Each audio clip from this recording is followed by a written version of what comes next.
Adlaw mga igsoon, karong adlaw ako ipakita sa inyo ang air compressor.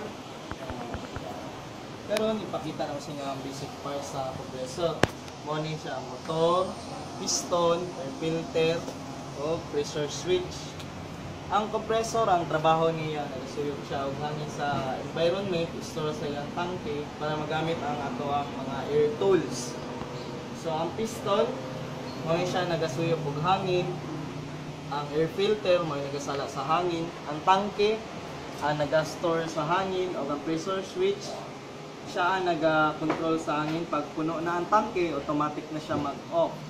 Pag mabawasan na po ang hangin o mahurot na ang hangin sa tangke, automatic na siya mag-on. So dili na nato kailangan i-switch on, switch off. So permanent na siya. Ang pag-amping po sa Vespa, kailangan nato i-check ang iyang oil. So makita nato din sa oil gauge kung tama pa ba ang iyang amount sa oil or limpyo pa ba iyang oil.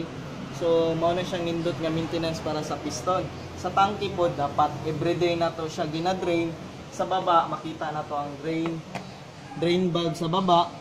So kailangan kada human nato gamit ato siyang i-drain para dili mataya ang ato ang tangke.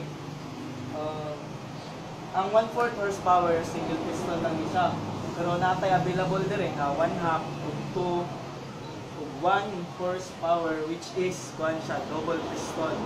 So basta air compressor ato ang gamiton, Vespa.